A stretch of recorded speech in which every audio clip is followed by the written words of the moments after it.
le sait bien sûr. Vous avez grandi en Auvergne et puis vos activités professionnelles vous ont amené vers la capitale, comme l'on dit, mais les escapades de Petit Renaud vous ont souvent, régulièrement ramené en Auvergne. Oui, parce qu'on n'oublie pas sa terre.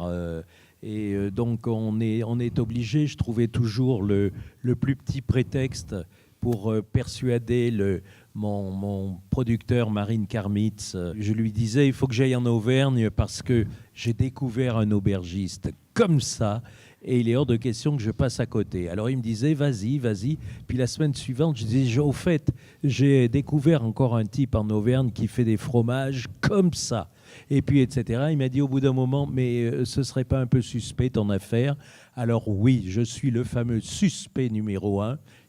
Amoureux de l'Auvergne, c'est vrai. Voilà. Vous êtes amoureux de l'Auvergne et vous êtes aussi et surtout une personne qui aime celles et ceux qu'elle reçoit dans ses émissions ou vers lesquels elle va à l'encontre. Et souvent, vous prenez vos invités dans les bras. Oui, parce qu'il y a différentes manières de faire de la télé. C'est-à-dire que soit on est un lecteur de fiches techniques et à ce moment-là, on est un présentateur et on est caché derrière le petit carton blanc pour lire la fameuse question qu'on a préparée à l'avance. Moi, je ne sais jamais ce que je vais faire. C'est peut-être la définition de ma fainéantise aussi, ça y participe.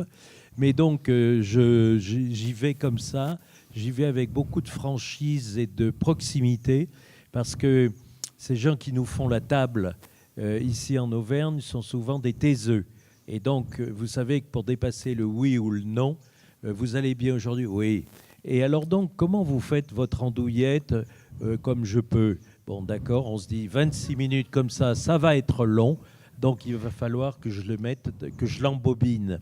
Et c'est peut-être un petit peu ce que je sais faire. C'est-à-dire que j'adore ramener dans ma pâture mon invité, mais de le ramener en l'aimant très franchement, en l'aimant très sincèrement, parce que ce sont des professions qui fabriquent la France, qui donne des piliers à ce joli pays.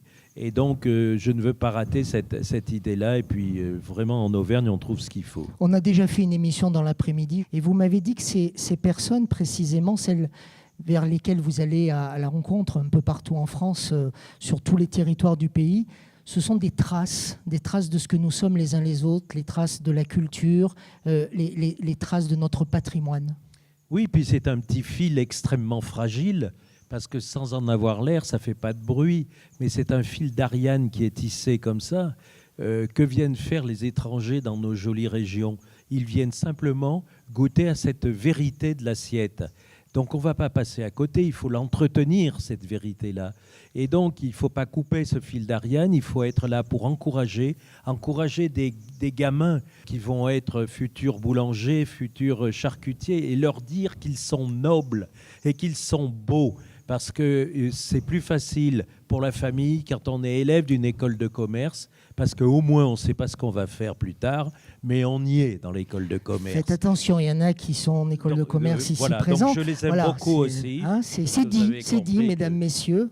Non, mais c'est simplement pour vous dire qu'il faut les défendre parce que ce sont des gens qui ont de jolies mains qui façonnent un pays, qui l'améliorent, qui le rendent plus contemporain encore, qui s'appuient sur leurs racines. Je dis souvent, la gourmandise, il faut avoir un pied dans la nostalgie, avec la fameuse phrase « Ah, la blanquette de ma grand-mère, qu'est-ce qu'elle était comme ça ?»